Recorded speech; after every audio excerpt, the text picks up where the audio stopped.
The building was nearly silent, the kind of silence that settles only after midnight, when even the humming of machines seemed respectful of the hour.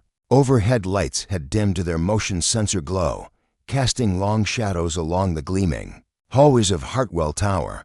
Ethan Hart walked with his usual measured pace, tailored coat draped over one arm, phone in his hand, unread messages stacking up. He wasn't supposed to be there. The meeting had run late, and he needed one last document from the conference room on the 10th floor before his flight at dawn. He pushed the door open without a thought. The lights inside were off, just a lamp left burning low in the far corner, and that's when he saw her dot a figure on the couch, curled up. Still a woman, her coat drawn tightly round her, knees to chest, her shoes on the floor beside her, her head resting against a folded scarf. Strands of hair fell over her cheek, which was marked with faint, streaked lines, tear tracks. Drying slowly, Ethan froze. For a moment, he thought he'd stumbled into some illusion. Then she stirred. Her eyes blinked open, glassy and confused in the dim light. For half a second, she didn't seem to realize where she was or who he was, but as recognition dawned, so did horror. She jolted upright, nearly falling off the couch, grabbing her coat tighter as if it could shield her from the moment. "Mr. Hart," she breathed, her voice barely audible. I'm sorry. I didn't know anyone would. I thought everyone had gone home." Ethan didn't respond at first. His gaze remained fixed on her, studying the flushed cheeks, the embarrassed downward glance, the paper napkin crushed between her fingers like a lifeline. She wasn't someone he recognized, not a board member, not one of the senior executives. "What are you doing here?" he asked finally, not cold, not unkind, just bewildered. She stood quickly, stumbling slightly in her haste. I had to finish the Q3 minutes and the database access approvals and the board prep package, and I lost track of time. I missed the last train." And her words tumbled over each other. Awkward and anxious, she wouldn't look at him. He took a step closer, the door slowly closing behind him. "You work here?" "Yes, sir," she whispered. "I'm Nina Bellamy, your assistant's assistant." He blinked. Assistant, single quotes, S assistant. He hadn't even known that was a thing. Ethan had always operated at the top tier of the corporate food chain, his world a steady stream of department heads and legal teams and global liaisons. The thought of someone working late into the night in silence, too low on the hierarchy to be seen, stirred something unfamiliar in him. Discomfort, maybe, or guilt. "You've been crying." Nina's head snapped up, eyes wide. "No, I wasn't. I'm fine." He didn't press, but he noticed the slight tremble in her hands, the way she kept one palm tucked behind her back, hiding it. "The conference rooms aren't for sleeping." "I wasn't sleeping," she lied, even though they both knew she was. The air between them felt strange, to still, to charged. Ethan was a man who thrived in logic, in control, in clean, calculated lines. But here, in this dim room, with a woman whose name he hadn't known until 3 minutes ago, everything felt slightly off-kilter. "Do you have a way home?" She hesitated. "I'll figure something out." He almost offered his driver. The words perched on the edge of his mouth, but that would be too much, too personal. Instead, he nodded slowly, turned, and walked out, the door closing behind him. Nina exhaled the breath she hadn't realized she was holding, knees wobbling beneath her. She wasn't sure what had just happened, only that she'd never meant to be seen, not by him. And Ethan, as he stepped into the elevator, he found himself looking back once, briefly. Something about the girl in the dark room, with tear-streaked cheeks and a whisper of quiet strength, had unsettled the steel shell he wore like armor. He told himself it meant nothing. He would be wrong. The next morning arrived cloaked in the usual rhythm of corporate life: early emails, strong coffee, tight schedules, but Nina Bellamy felt none of its familiar comfort. Every heel click across the marble floors of Hartwell Tower sounded sharper, louder. She kept her head down, her steps brisk, her mind racing. By 8:03 a.m., she was seated at her desk, hands folded to stop them from shaking, eyes glued to her computer screen but reading nothing. He had seen her. Ethan Hart had walked in on her at her lowest, curled on a couch like an exhausted child, red-eyed and crumpled. She'd barely slept, convinced the fallout would come swift and quiet. A call to HR, a new desk assignment, a kind smile and a severance check. She was dispensable, and she knew it. But by 9 a.m., nothing had changed. No one called her in. No email, not even a curious glance. Except at 9:14 there it was, a mug, steaming, black coffee, her exact order, set on the edge of her desk by someone she hadn't seen approach. And beneath it, a single note, handwritten on thick ivory. Paper, you left this behind. -H. Nina's heart slammed against her ribs. Not a reprimand. Not a threat. A gesture. But why? Ethan Hart sat in his glass-walled office, perfectly composed as always. But inside, something itched beneath his skin. Nina Bellamy. He hadn't been able to get the image out of his head. Her asleep, small and fragile, in the room no one should have been in. And more than that, the expression on her face when she realized she'd been caught. Humiliation, yes, but also resignation. Like she'd expected to be forgotten. She reminded him of someone. Years ago, that someone he'd failed. His jaw tensed. He didn't like remembering that chapter of his life. He tapped his pen twice, then stood abruptly and walked to the executive boardroom for the 10 a.m. strategy session. He didn't expect her to be there, but she was. Nina, quiet and attentive, seated along the edge near the assistants. She was taking notes for her supervisor, like always. Blending into the background. Ethan's single quotes S eyes brushed over her once. She didn't look up, but when the projector glitched mid-presentation and the room paused in awkward silence, it was Nina who stepped forward, crouched behind the panel, and rewired the faulty connection in under 10 seconds. I used to fix these at my university, she murmured without being asked. They never upgrade the cables. The screen flickered to life. Everyone applauded lightly. Ethan just stared at her. There it was again, that quiet competence, that strength beneath the surface. He made a decision. 3 hours later, Nina's inbox pinged with a system update. Reassignment request approved. You have been transferred to Office of the CEO. She blinked. What? She reread it 3 times. At that exact moment, her phone rang. It was his assistant. Mr.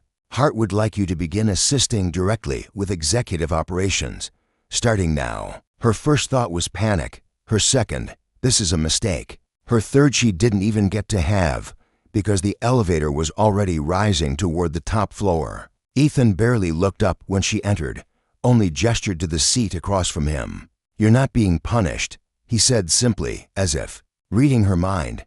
It feels like a promotion, Nina said cautiously, unsure whether to sit or stand. That too. He finally looked at her, his gaze steady. But it's more than that. A silence fell. You work harder than anyone in this building, he said after a moment. You're invisible. And that's the problem. Maybe being invisible is safer, she replied softly. People can't use what they can't see. Ethan's expression flickered. That hit too close. I need someone who sees things others don't. Who can operate in the shadows but still keep the lights on, he said, voice low. Do you understand what that means? You're not asking me to be a secretary anymore. She realized aloud. No, he said. I'm asking you to be my eyes, and maybe, if you're as good as I suspect, you'll be the one who sees me when no one else does. The room shifted. Nina swallowed. What if I don't want to be pulled into things that are above my clearance? He leaned forward. Then you're in the wrong building, because this tower, it doesn't just run on numbers, it runs on secrets. The door clicked shut behind her as she left, her heart pounding in her ears. She didn't know yet what he meant, not fully. But in 2 days, she would uncover a document she was never meant to see. And the next time someone tried to scare her into silence, she wouldn't be alone. She'd already stepped through the wrong door once. This time, she'd walk through it with her eyes wide open. The storm didn't begin with thunder. It began with silence. On Thursday evening, Hartwell Tower was nearly empty, just the flicker of computer screens in the finance wing, and the muted hum of the security vents. Nina sat alone in the CEO's outer office, scanning a set of internal audit files that had been flagged as routine. They weren't. The numbers didn't add up, not in any of the 4 languages they were written in. At first, she thought it was a formatting error. German dates written in American format. A decimal misplaced, a line of Korean that should have been in Mandarin, but as she kept cross-referencing documents, patterns emerged too precise to be random. Certain contract terms repeated across departments that didn't even work together, each one carefully hidden in the margins, coded behind legal phrasing and translation gaps. And at the bottom of one contract, a signature that made her blood run cold. Ronald Vale, vice chair of Hartwell Industries, Ethan's mentor, the man who'd been on the board since Ethan's father was alive. Nina's pulse stuttered. She quickly printed a few pages and tucked them into a plain folder. It was late. Too late to call compliance. She'd give them to Ethan in the morning. She didn't hear the door creak behind her. "You work late," said a voice like gravel. Nina jumped, spinning to see Ronald Vale standing in the doorway. No assistant, no warning. His tie was loose, his smile all wrong. "Sir, I was just finishing up," she said, keeping the folder tight against her side. "Looks like more than finishing." He stepped closer, too close. "Those documents you're reviewing, highly confidential. I wonder what Hart would say if he knew you were poking through things you didn't understand." Nina kept her voice steady. "I only opened them because they were tagged urgent and international. I assumed they were for Mr. Hart's briefing." "Ah," he said, smile fading. "So you're loyal to him." Something in his tone twisted. Around the word loyal, she didn't answer. His eyes dropped briefly to the folder in her hand. Then he nodded. "You should be careful, Ms. Bellamy. The higher you rise in this building, the easier it is to fall." He turned and left without another word. Nina stood frozen, then locked the folder in her desk drawer and fled the office, heart pounding, fingers shaking as she pressed the elevator button again and again and again. The next morning, she found her drawer empty. The folder gone. No sign of a break-in, no alerts. But the files had vanished. She stormed into Ethan's office before she could stop herself. He looked up, surprised by her expression. "Someone took the documents," she said without preamble. "The ones I was reviewing last night. Financial records signed by Ronald Vale. They were, what kind of documents?" "Contracts routed through shell companies, overlapping terms in multiple languages. They're laundering money through internal acquisitions. And I think Ronald Vale is behind it." Ethan stared at her. "Are you sure?" "I was, until they disappeared." His jaw tightened. "Who else saw them?" "Just him," she whispered. "He came into the office last night. He knew what I was holding." Ethan rose from his chair. There was no fury in his voice, just ice. "He wouldn't confront you unless he was afraid. So, what do? We don't make a move," he said. "Not yet. Not until we have something that can't disappear." Nina met his eyes. "You're not surprised?" Ethan didn't answer. "You've suspected him a beat. I've known. But I never had anyone who could see what I couldn't. Until now." She swallowed. "Then use me." Ethan looked at her, really looked at her, and nodded once. "From this moment on," he said quietly, "you're not just my assistant. You're my inside eyes. And if we're going after Ronald Vale, you'll need to be invisible. Until the moment you're not." That night, Nina opened a hidden spreadsheet deep inside Hartwell's legacy database, a system untouched since Ethan's father died. A string of obsolete files sat there, encrypted in archaic formats. And buried inside was an old procurement report. Nina decrypted the data manually. And when she saw the names listed under the fake vendors, her breath caught. One name repeated. W. Parker, a fake executive, tied to funds rerouted through Ronald Vale's offshore holdings. And underneath it, attached to an internal memo from 2018, was a digital signature. Ethan Hart. Her heart slammed against her ribs. He had said he'd known, but he hadn't said how much. She sat alone in the dark, file still open. Suddenly, this wasn't about exposing corruption. It was about deciding whether she could trust the man who had given her everything, knowing he might be hiding the biggest secret of all. Rain lashed against the tall windows of Hartwell Tower. The following morning, streaking the glass with silver veins that distorted the city skyline. Inside the top floor, the atmosphere was just as stormy. Something unspoken hung between Ethan and Nina, silence sharp enough to cut. Nina sat across from him, spine straight, hands folded in her lap. the digital file on her flash drive weighing heavier than anything she'd ever carried. "You've been quiet," Ethan said finally, his eyes not leaving the rain beyond the window. "Just thinking," she replied. "Thinking about what?" Nina hesitated. Every instinct screamed at her to speak carefully. He had trusted her, shielded her, elevated her from invisibility to his inner circle, and yet his name was on that file. Digital proof that funds were misrouted under his authority, even if indirectly. So she took a breath, forced her voice steady. "I found something last night. Something that links you to the Veil operation." Ethan turned slowly, his expression unreadable. "Go on. Your name. It's in an encrypted memo from 2018. Attached to offshore vendor routing schemes. Signed off by A.W. Parker. But Parker doesn't exist in any personnel file." His jaw clenched, not in anger, in recognition. "I didn't sign that," he said. "But the digital signature was stolen." Ethan interrupted.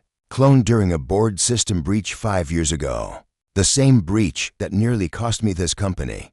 And cost me." He trailed off. Nina didn't need him to finish. She remembered what he'd said about the betrayal that had gutted his family. "You knew they were framing you." "I suspected," Ethan said, stepping closer, voice low. "But suspicion isn't evidence, and I couldn't afford to chase ghosts without losing what little credibility I had left. Vales had the board in his pocket for years. I couldn't go after him alone."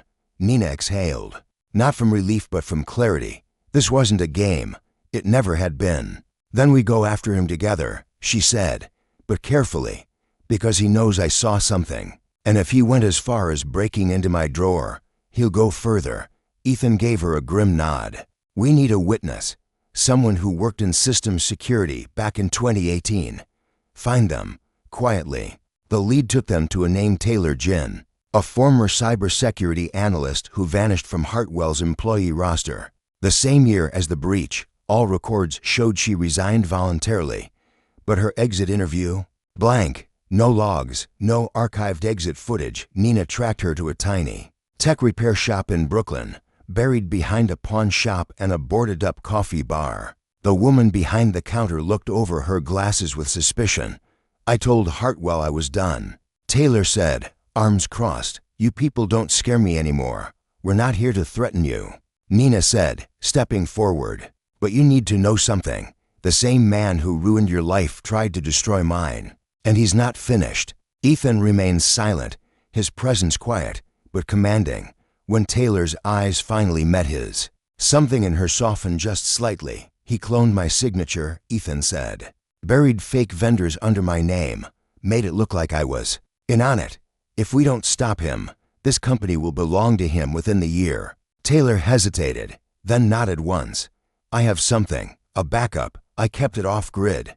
Paranoid habit," she said with a crooked smile. They followed her into a basement server room that still smelled faintly of solder and forgotten circuits. She retrieved an encrypted drive from an old box labeled junk and connected it to her console. "If what I found is still here, it's proof of who built the ghost account under your name and where the funds went." The files loaded slowly, one after another. Code, transactions, embedded metadata. Then there it was, a hidden admin. Login, not Ethan's, not even Vale's. Camilla Vale, Ronald's daughter. Nina leaned in. "Who is she?" Ethan's eyes narrowed. "She was my fiancée, years ago, before I knew who her father really was." The silence that followed was louder than the storm outside. "She's the one who cloned my signature," he said at last. "And the one who left the company and me right before the breach." Nina's breath caught. She hadn't expected that. "And now she's back," Ethan added, hidden behind her father's name, pulling strings from the shadows. "Why?" Nina asked. "Because ruining me wasn't enough," he said. "They want everything, and they know now. You're in the way." Back at Hartwell Tower, Nina's badge failed at the lobby scanner. Red light. Denied. She tried again. Same result. "Is there a problem?" she asked security. The guard looked at his tablet. "Your clearance has been revoked, Ms. Bellamy. Effective immediately." Her phone buzzed. One message from an unknown number. "You were warned. Stay out." Upstairs, Ethan's office was swarmed. Internal audit officers stood over his desk. Ronald Vale stood beside them with a triumphant smirk. "You've been accused of unauthorized surveillance, misuse of company resources, and falsifying records," the lead auditor said. Ethan's voice was calm.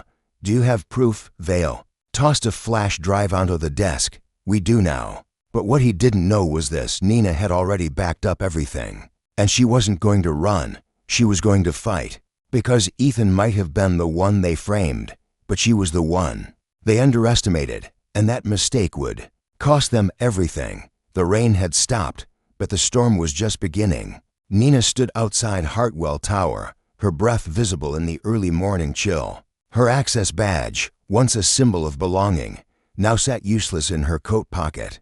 The revolving doors that used to open without hesitation remained shut. Above her, the tower loomed like a glass fortress, its lights cold, its secrets colder.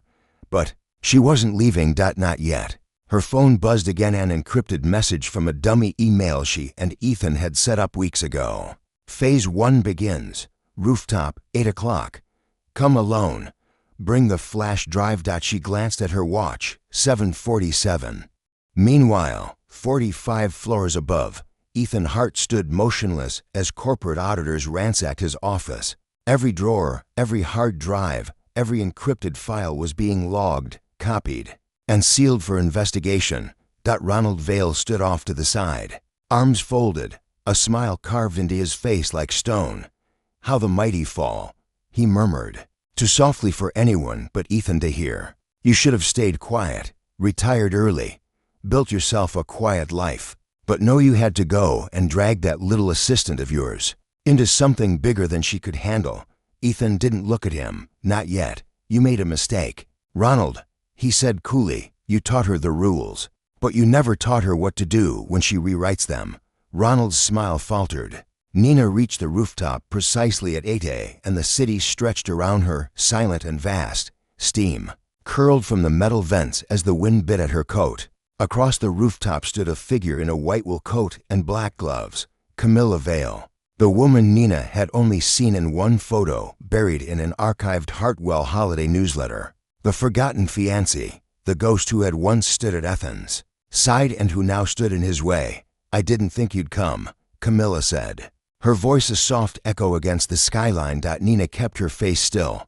"I didn't think you'd exist." Camilla chuckled. "You're smart. I'll give you that. Not many assistants can crack offshore encryption, track ghost vendors, or access dormant legacy files. I'm not his assistant anymore," Nina said. "You made sure of that." Camilla tilted her head. "I didn't want to ruin you. I wanted you to walk away, disappear, like I did. You faked your resignation. You forged a digital trail. And then you framed him." "No," Camilla snapped, eyes flashing. "I exposed him. He knew what my father was doing. Maybe not everything, but he knew enough.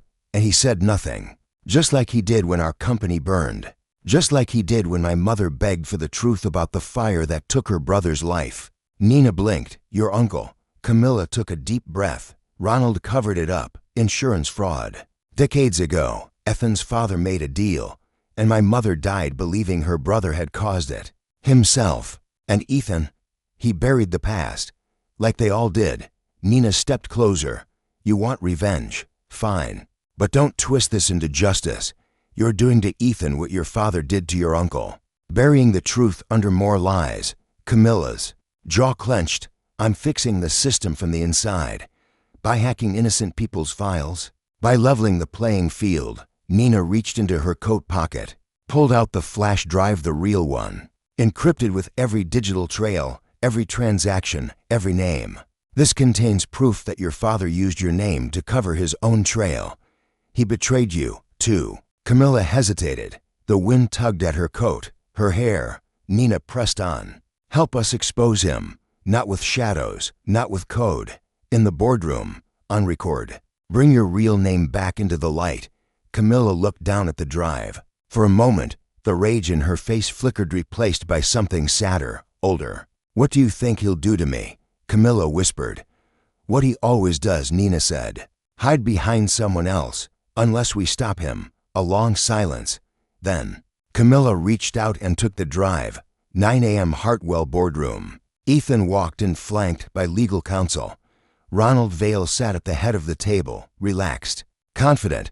Before we begin, Ronald announced, I move to suspend Ethan Hart as CEO, pending the results of the internal investigation. Seconded, came a voice from the far end. Thirded, someone else chimed in. Ethan didn't flinch. The board chair turned to him. Do you wish to respond? Ethan's voice was calm. Yes, but not alone. The doors opened. Nina stepped in first, flash drive in hand. The board murmured. Behind her Camilla. Ronald's single quotes S face drained of color. Camilla, he whispered. She took the seat beside Nina. You used me, she said, but not anymore. Ethan nodded toward the chair. Nina, she connected the drive to the projector. System. Screens came alive. Documents, routing logs, metadata trails, internal emails. False invoices signed by W. Parker. Then, the centerpiece, Camilla's recorded testimony. Ronald leapt from his seat. This is a violation of, sit down, the chair ordered. By the time the presentation ended, silence had blanketed the boardroom. Two auditors stepped forward. One nodded toward Ronald. Mr. Vale, you're under investigation for fraud, conspiracy, and obstruction. You'll need to come with us.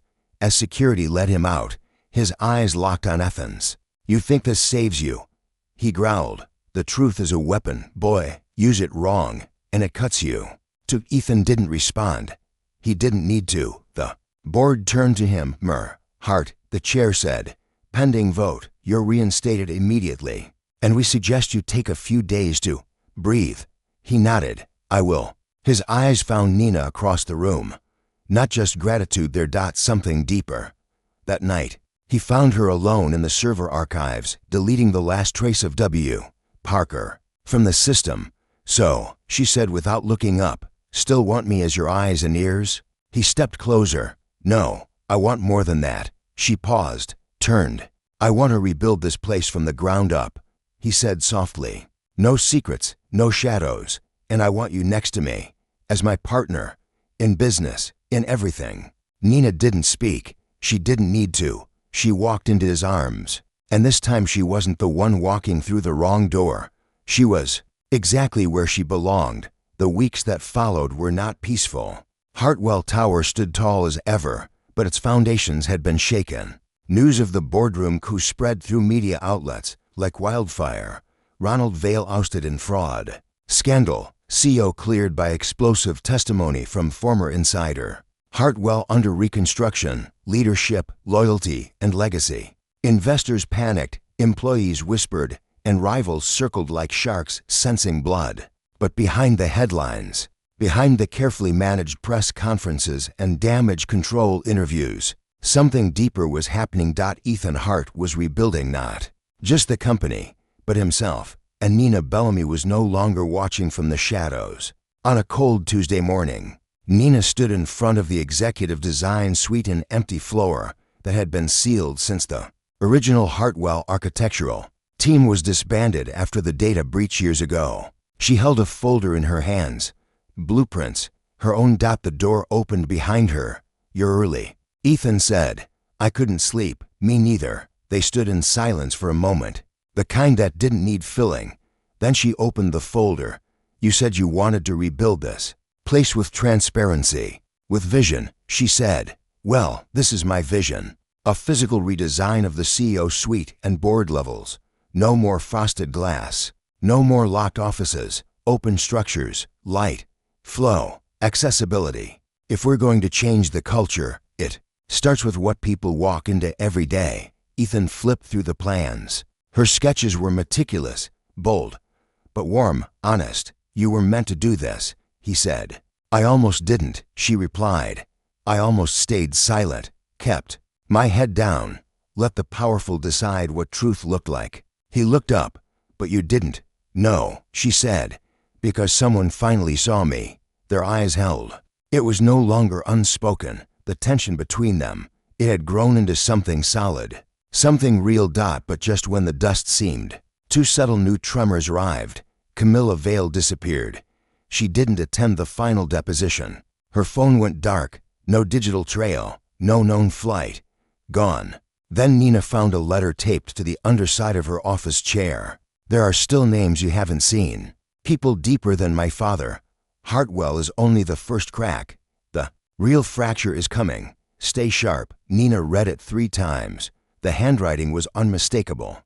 Camilla hadn't vanished. She'd gone underground. 3 days later, a man claiming to be from the SEC arrived to request copies of all audit trail documents Nina had compiled. His badge was real. His tone was professional. But something about his questions didn't sit right. After he left, Nina cross-referenced his name with official SEC databases. He didn't exist, she told Ethan. He paled. They're cleaning up, he said. Someone higher up wants the trail buried. Nina nodded. Then we need to protect what we have. Ethan opened his laptop. We back everything up to offshore vault storage, encrypted, multi-location, biometric lock. That's not enough, she said. We need something public, visible, undeniable, a deadman's switch. He raised an eyebrow. She smiled grimly. I've already started building one. At the next Hartwell shareholders assembly. Nina took the stage beside Ethan. She wasn't a board member, not yet, but the crowd leaned in when she spoke. Truth, she said, doesn't just survive in boardrooms or balance sheets. It survives in people willing to see what others won't, and to speak, even when they shouldn't. Ethan added quietly, we were nearly destroyed by silence. We won't make that mistake again. After the assembly, reporters swarmed, not just for Ethan but for her. One of them asked, are the rumors true? That you two are more than professional partners? Nina met Ethan's eyes. We're building something together, she said. And for the first time, she didn't feel like she was lying.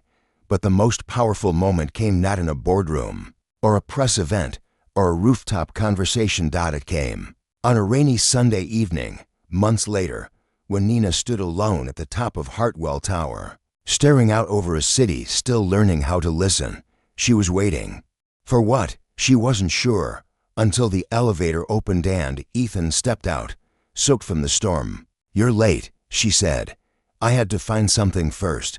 He held up a small metal plaque, engraved with her name. Nina Bellamy, Chief Vision Officer. I'm tired of being the only name on the glass, he said. You helped me see what this company could be. You helped me see what I could be. And what's that? She asked softly. A man who doesn't run from the truth anymore, or from you. Nina reached for the plaque, but he held it back.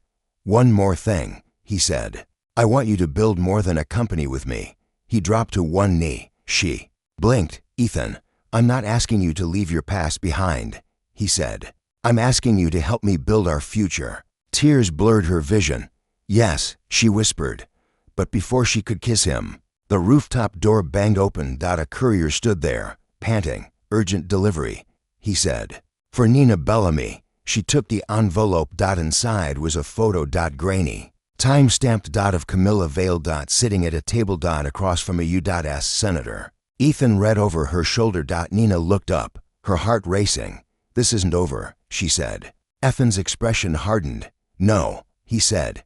It's just beginning. The tension had never been so thick. In the wake of Camilla Vale's disappearance and the mounting threats from hidden adversaries, Hartwell Tower had transformed from a beacon of corporate power to a fortress under siege. Nina stood at the center of it, the pulse of the company and the target. The days felt like a blur, filled with meetings that dripped with hidden agendas and phone calls from sources that never spoke clearly enough. She couldn't shake the feeling that every conversation, every handshake, carried with it a deeper meaning.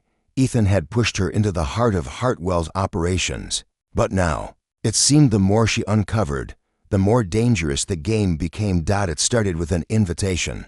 It wasn't signed. No address, just a location and time. A simple message. Tonight, rooftop of Hartwell Tower.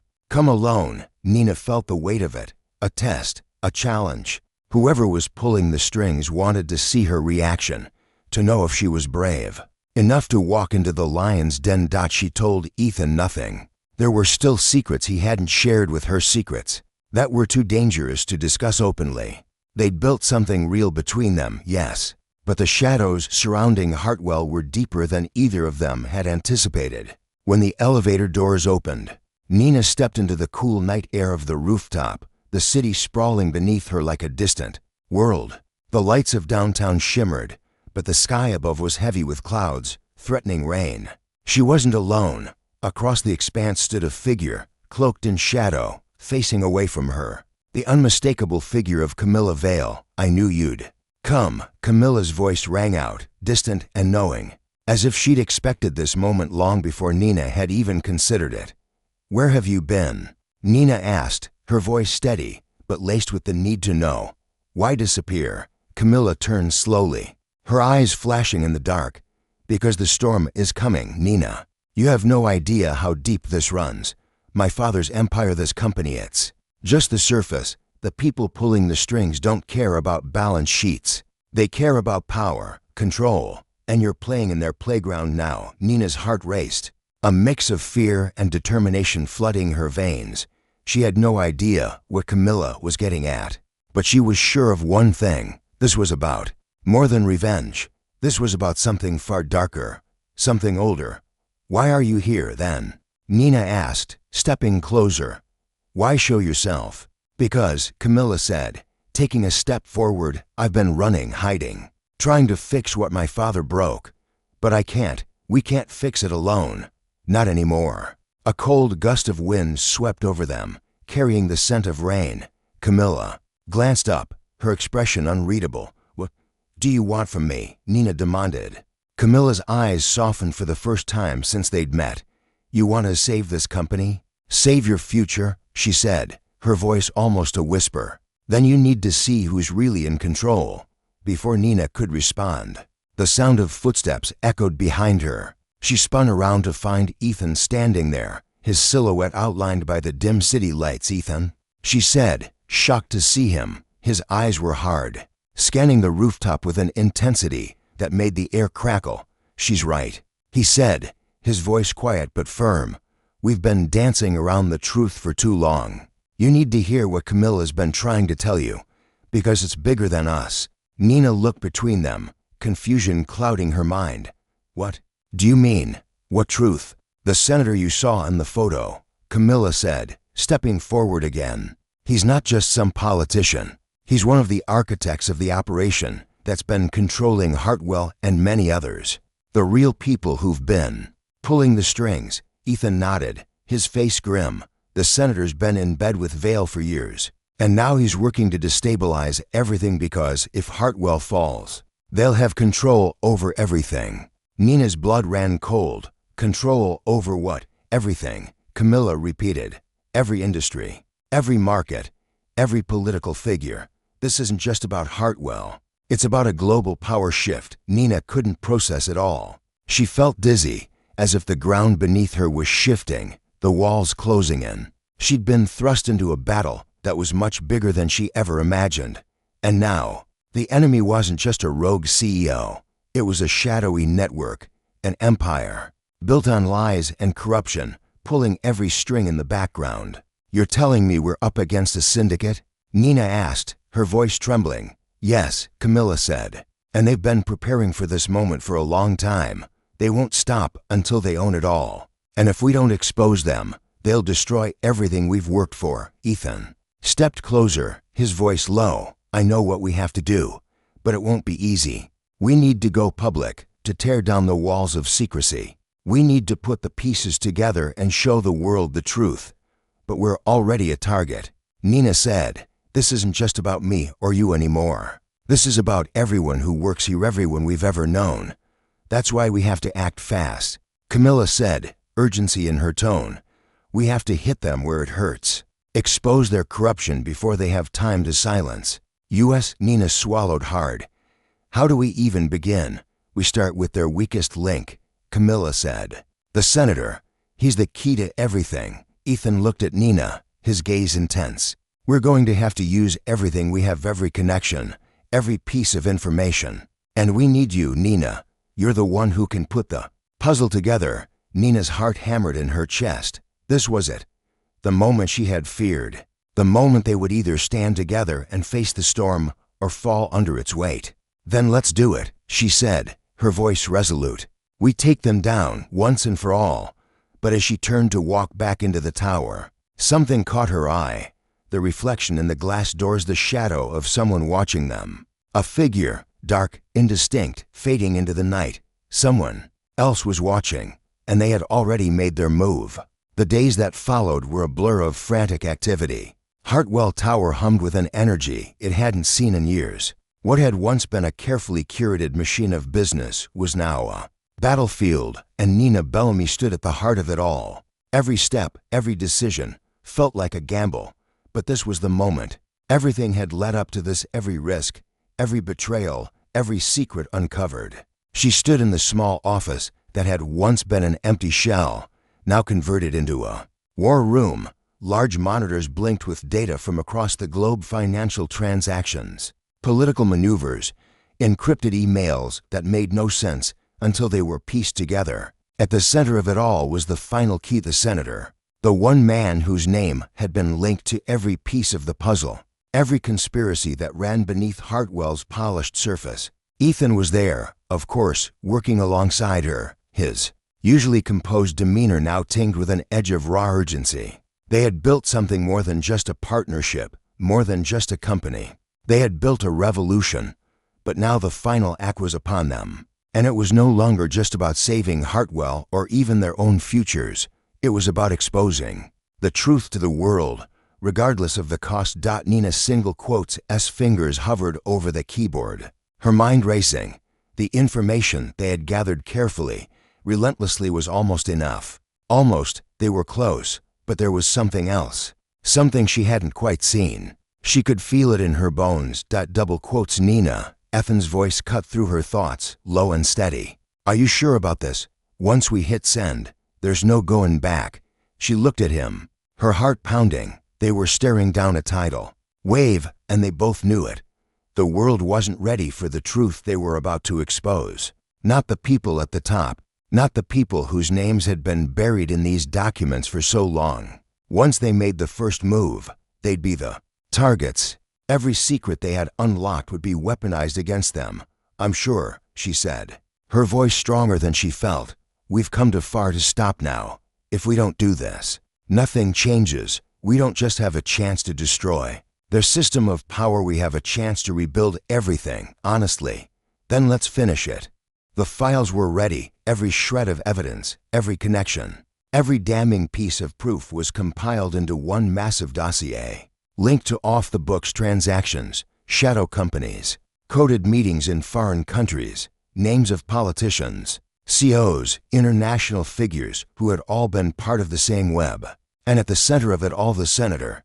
His ties to Ronald Vale's operation were deep, but the full extent of his involvement would shake the very foundations of the political world. Nina hit the button. Send. She could feel it in her gut like the world exhaled in that moment. The truth was out.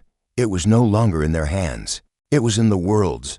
The following hours were a blur. It started with a whisper, then a storm. Nina's phone rang, vibrating on the desk. She didn't have to look at the screen. She knew who it was. Ethan. Her voice was tight, her throat dry. They're coming for us, he said, the urgency clear in his voice. The senator, he's already in motion. The media's picking it up too quickly. She rushed to the window, her pulse quickening as she stared down at the streets below. The chaos had begun. A protest outside Hartwell Tower, news vans setting up across the street. Twitter was already ablaze with hashtags, leaked documents, and political firestorms. It was happening, faster than they had ever anticipated. They're going to retaliate, Nina said, clenching her fists. We need to move, Ethan. Now. I'm already ahead of you, he replied. We have a safe house, a place to lay low until the storm clears. But we have to go, now. Before she could respond, the door slammed open. One of their internal security officers burst in, breathing heavily. Sir, they're here. Who? Ethan asked. The senator's people, the officer said, his face pale. They've been monitoring all our communications. They know we're the ones behind the leak. Nina's heart skipped a beat. What does that mean? It means, the officer said, his voice thick with dread, they've activated a private strike team. They're coming for you, for both of you. The words hit Nina like a punch to the stomach. How much time do we have? 15 minutes, maybe less. Ethan didn't hesitate. Get her out of here. Now, Nina didn't have to be told twice. She grabbed her phone and ran with the security officer down the hall. But as she reached the elevator, she heard footsteps behind her. Heavy, urgent. She spun, her breath catching in her throat. It was Camilla. "I didn't think I'd see you again," Nina said, her voice barely above a whisper. Camilla's expression was unreadable, the weight of what had happened pressing down on her. "I couldn't stay away, not after everything." What are you doing here?" Ethan asked, his eyes sharp. "You're being targeted." "So are you," Camilla replied, her voice steady. "But it's not just about you, it's about everyone. The ones they'll sacrifice to cover up the truth. They'll try to destroy you, Nina. Destroy you both, but not if I can help it." There was something in her eyes now, a hardness that hadn't been there before. "The senator's not the endgame. They're too connected. There's a bigger force behind all of this." Nina's pulse quickened. "What do you mean?" "I've been watching them," Camilla said. "This goes deeper than any of us realized. You need to be ready for what's coming next, because once this blows up, they won't just come after you. They'll come after everyone who has anything to do with this, anyone connected to the truth." The elevator doors opened, and the officer motioned for them to get inside. "We need to go now." Ethan turned to Camilla. "Come with us, help us finish this." Camilla hesitated, then nodded. "But we need to move fast," Nina said, "because the real fight is just beginning." They escaped the tower minutes before the strike team arrived, their lives now entirely out of their control. They were on the run, hunted by a shadowy group of powerful figures who would stop at nothing to bury the truth. And as the city skyline disappeared behind them, Nina felt a rush of fear, but also of something else, determination. They had started something, and it was too late to stop now. The real war wasn't with the people trying to silence them. It was with the ones who had always been pulling the strings. The days of running were over. Nina sat at the edge of the safe house's bed, her legs crossed. Beneath her, staring into the flickering light of an old desk lamp. The room was small, tucked away in a forgotten corner of the city, a place only known to a few trusted allies. But even here, she could feel the weight of the world closing in. Every shadow, every creak of the floorboards felt like it was someone coming for her. And yet, the silence was deafening. Ethan stood by the window, watching the streets below through the slats of the blinds. His face was lined with exhaustion, but his eyes never stopped scanning, never stopped watching. It was the way he had always been, but now it was different. The stakes were too high, the consequences too great. They'd lost the luxury of being cautious. "We need a plan," Ethan said, his voice low, almost a whisper. "We can't hide forever. They know we're here. They're closing in, and it's not just about us anymore. It's about everyone we've touched." Nina didn't look up, but she felt the heat of his gaze, the weight of what they were carrying. The truth was out now, but they hadn't fully realized the monster they had awakened. And the people they had threatened were not used to being outsmarted. The senator, the man who had started all of this, had vanished, slipping through their fingers the moment they'd begun to put the pieces together. But that wasn't the end. It never was. He was just a part of something much bigger, much older, and far more dangerous. "I've been going through everything again," Nina said, her voice quieter than she intended. "There's a pattern. They didn't just target Hartwell. They've been planting these seeds for decades, controlling industries, markets, even elections. They're like a ghost network." "So what do we do?" Ethan asked, turning to face her. His face was a mask of resolve, but there was something raw beneath it, a desperation she couldn't ignore. "We take them down," she replied firmly, "but we do it differently. We can't fight them the way they're used to fighting. We expose them. We cut them off from their source of power. We tear down their empire piece by piece until they have nothing left to hide behind." Ethan stepped closer, his gaze intense. "How do we expose them?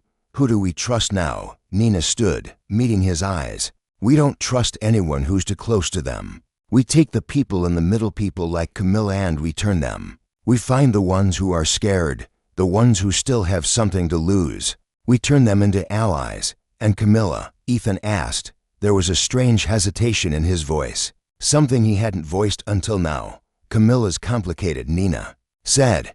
"She wants redemption, but she also wants revenge. We can't trust her fully yet. But she's a key piece. She knows too much, and she's been running from the truth for so long. She doesn't know where it ends. They made their first move that night.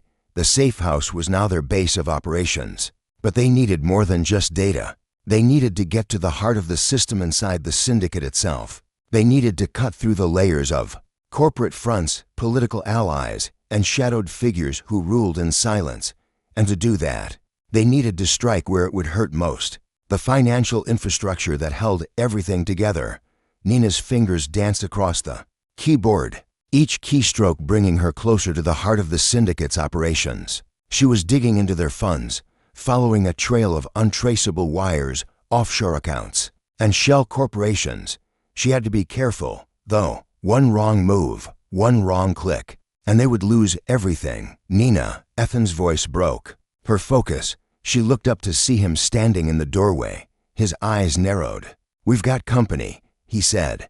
Before she could react, the safe house's only exit slammed shut. They were surrounded.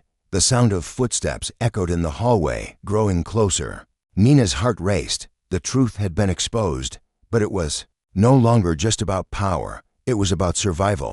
She reached for the hidden backup drive, slipping it into her bag. "We're not going down without a fight," she said, her voice low, steady. Ethan moved quickly to the door, checking the locks, securing the windows. "We need to get out of here.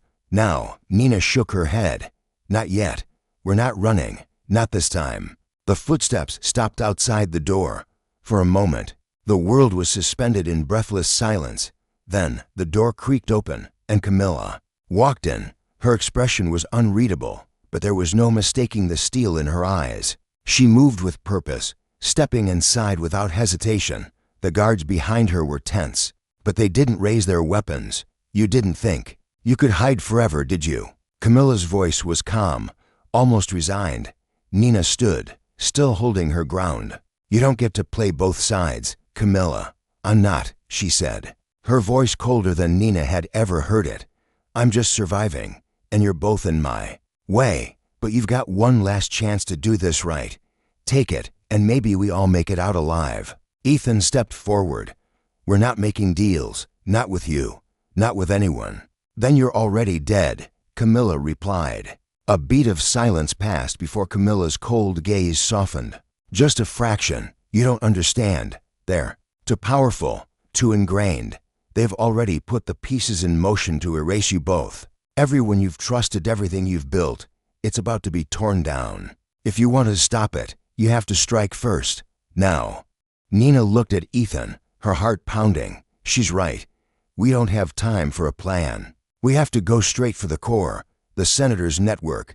We need to be quick and dirty. Expose the rest of their connections before they can get there. Hands on us." Ethan's gaze hardened. He nodded. "Then we finish this. No more running, no more hiding." In the hours that followed, their plan took shape.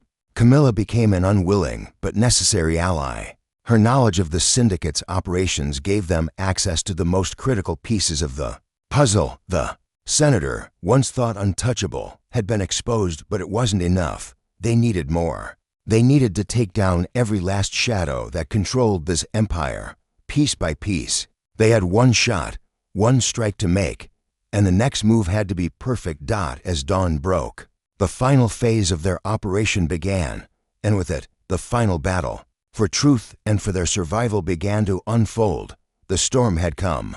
It wasn't the rain or the lightning. Though the thunder had cracked over the city in a deafening roar, it was the shift in the air. Something palpable, almost like an electric pulse thrumming with the promise of destruction and rebirth. Nina stood at the heart of the command center. It wasn't a room full of monitors and flashing screens anymore. It was a war room, a place where the pulse of Hartwell's future and their lives was now tied to a single, dangerous plan. Everything they had worked for, all the sacrifices, had led to this moment. They had put everything at risk, and now there was no turning back. Ethan stood beside her, his face set like stone, but she could see the tension in his jaw, the deep set fatigue in his eyes. He had never shown more vulnerability than in the last few weeks, but now they were closer to exposing the dark heart of the empire that had been pulling the strings for decades. and they were the only ones who could stop it.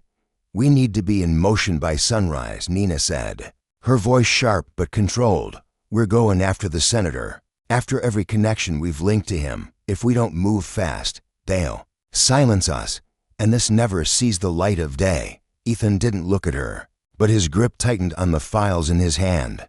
"We go for everything, everything.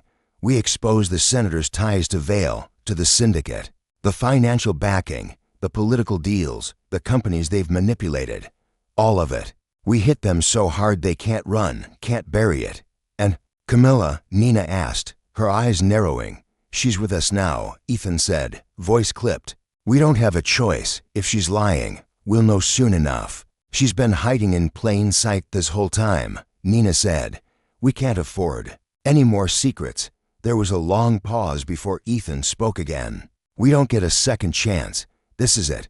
If we're right, we tear them down from the inside. If we're wrong, we've made ourselves targets.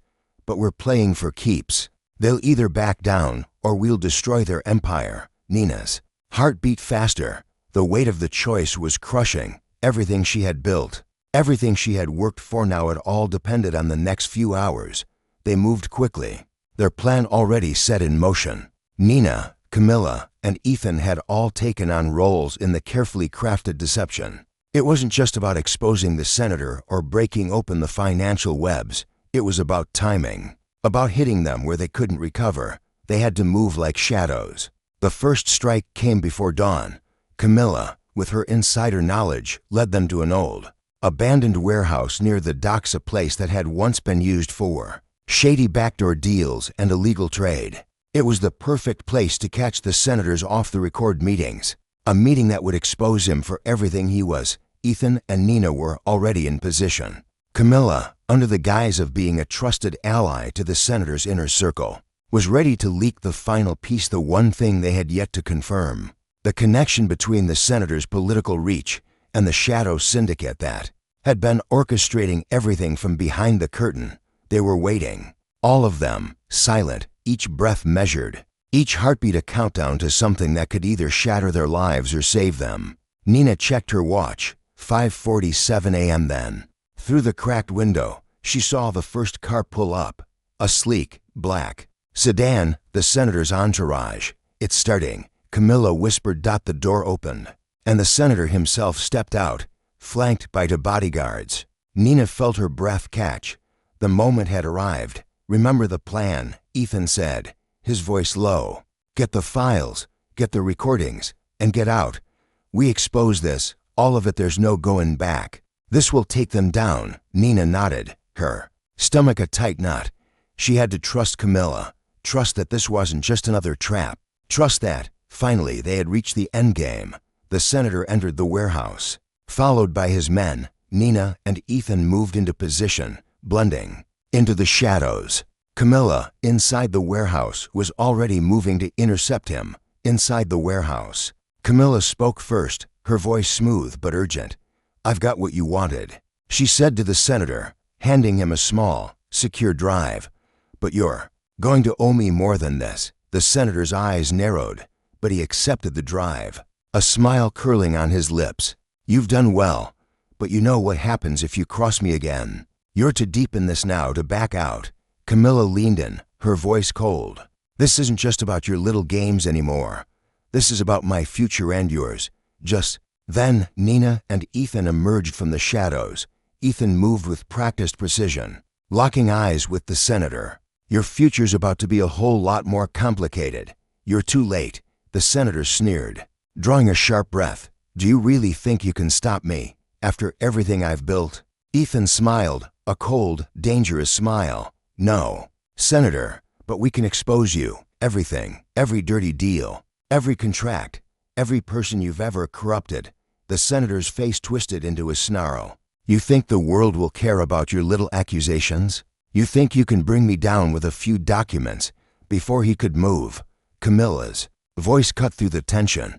"You don't understand, do you?" she said, holding up her own evidence, a file, sealed tight. "This isn't just about you anymore. This is about every person you've used to prop up your lies. You're finished." The senator's eyes darted to the file, panic creeping into his features. And I've made sure the world knows everything. Camilla continued. You won't walk away from this. Ethan stepped forward, closing the distance between them. This ends now. No more secrets. No more lies. Suddenly, the sound of approaching sirens cut through the air. They'll be here soon, Nina said, her voice a tight whisper. We have to move. The senator looked around, realizing he had no escape. You've lost, Ethan said. The words final. It's over. With a final glance at Camilla, who was staring him down. Unflinching, the senator dropped his shoulders in resignation. The last piece of the puzzle had fallen into place, and the truth was exposed. The world had changed. It wasn't just the downfall of one man. It wasn't just the collapse of a single empire. It was the destruction of a network that had been poisoning the system for decades. The senator was arrested. The financial documents they'd released turned the world upside down. Senators, CEOs, international figures, everyone tied to the syndicate had been brought to light. But in the aftermath, as the dust settled and the storm passed, Nina felt a strange sense of loss. They had won. They had brought down the corrupt empire. But there was still a price. The battle had been won, but the war had left its scars. As she and Ethan stood on the rooftop of Hartwell Tower, looking down at the city below, she knew their work wasn't finished. They had exposed the truth, but the real work was still to come. What's next? She asked quietly, turning to Ethan. He looked at her, his face filled with a mixture of exhaustion and resolve. Now we rebuild, from the ground up, honestly, together. Nina nodded, her heart beating steadily in her chest. For the first time, the future felt wide open. And it wasn't just a future they had won, it was a future they would create together. And the city, now slowly starting to heal, was theirs to shape.